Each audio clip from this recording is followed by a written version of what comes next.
बाड़मेर में आंधी तूफान और आकाशीय बिजली ने मचाई तबाही। घरों की छतें उड़ी, पशुधन को नुकसान और जनजीवन अस्त व्यस्त। बीती रात बाड़मेर के ग्रामीण क्षेत्रों में आए तेज आंधी तूफान और बारिश और आकाशीय बिजली ने भारी तबाही मचाई, जिससे जनजीवन की पूरी तरह से प्रभावित हो गया। कई गांवों में घरों की छतें उजड़ गई, पेड़ और बिजली के खंभे गिर गए और आकाशीय बिजली की चपेट में आने से किसानों के पशुधन को भी भारी नुकसान पहुंचा। इस प्राकृतिक आपदा ने कई परिवारों को खुले आसमान के नीचे ला दिया, जबकि बिजली और यातायात व्यवस्था भी ठप रही। तूफान और बारिश का कहर देखने को मिला। स्थानीय लोगों और मौसम विभाग के अनुसार 4 मई की देर रात करीब 10 बजे शुरू हुआ तूफान 50 से 60 किलोमीटर घंटे की रफ्तार से चला। तेज हवाओं के साथ धूल भरी आंधी और कुछ इलाकों में हल्की बारिश ने स्थिति को और बदहाल कर दिया। कई गांवों में कच्चे और पक्के मकानों की छतें उड़ गई, कई घरों के टीन शेड और दीवारें तक ढह गई, जिसमें परिवार रात भर खुले में रहने को मजबूर हो गए।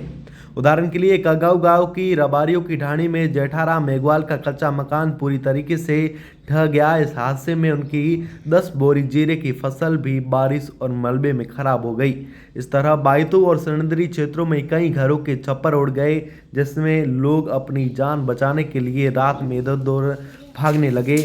आंधी तूफान के साथ आकाशीय बिजली ने भी किसानों के लिए मुसीबत खड़ी कर दी। कई गांव में बिजली गिरने से पशुओं की मौत की खबरें भी सामने आ रही है।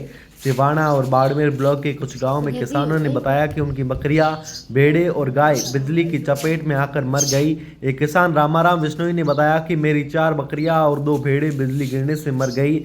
ये मेरी आजीविका का मुख्य साधन थे। अब परिवार का गुजारा कैसे होगा? पेड़ और बिजली और खंभे गिरे, व्यवस्था ठप हो चुकी है। तूफान की वजह से कई जगहों पर पुराने पेड़ जंग उखड़कर सड़कों पर गिर गए, जिसमें यातायात पूरी तरीके से बाधित रही। बिजली के खंभे और तार टूटने से अधिकांश ग्रामीण क्षेत्रों में बिजली आपूर्ति ठप हो गई। बायतू, सिंदरी और धोरीमना जैसे क्षेत्रों में लोग अंधेरे में रात बिताने को मजबूर हो गए। कुछ जगहों पर बारिश के कारण सड़कों पर पानी भर गया, जिसमें आवागमन और मुश्किल हो गया। प्रशासन का राहत कार्य भी शुरू हो चुका है। जिला प्रशासन ने प्रभावित क्षेत्रों में राहत और बचाव कार्य शुरू कर दिए हैं। जिला कलेक्टर ने बताया कि नुकसान का आकलन करने के लिए टीमें गठित की गई है और प्रभावित परिवारों को तत्काल सहायता प्रदान की जा रही है। बिजली विभाग की टीमें भी आपूर्ति बहाल करने में जुटी हुई है, लेकिन कई क्षेत्रों में मरम्मत कार्य में समय लग रहा है। प्रशासन ने अस्थायी आश्रय और खाद्य सामग्री वितरण की व्यवस्था शुरू की है। स्थानीय लोगों में आक्रोश और मुआवजे की मांग। प्रभावित ग्रामीणों में प्रशासन की तैयारियों को लेकर नाराजगी देखी जा रही है। कई लोगों का कहना है कि मौसम विभाग की चेतावनी के बावजूद समय पर कोई ठोस कदम नहीं उठाए गए। पीड़ित परिवारों ने सरकार से तत्काल मुआवजे की पुनर्वास की मांग भी की है। एक स्थानीय निवासी भवलाल ने कहा, हमारा पूरा घर उजड़ गया। रात को बच्चे और बुजुर्ग खुले में ठंड में रहे।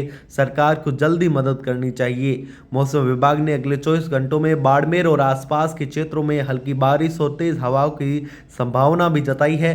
विभाग ने लोगों में सतर्क रहने के, खुले स्थानों पर न जाने की सलाह दी है। प्रशासन ने भी ग्रामीणों से सुरक्षित स्थानों पर रहने और बिजली के खंभों या पेड़ों के नीचे खड़े होने की अपील की है।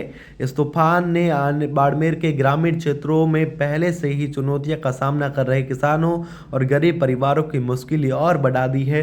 पशुधन और फसलों के नुकसान में उनकी आजीविका पर गहरा असर भी पहुंचा है।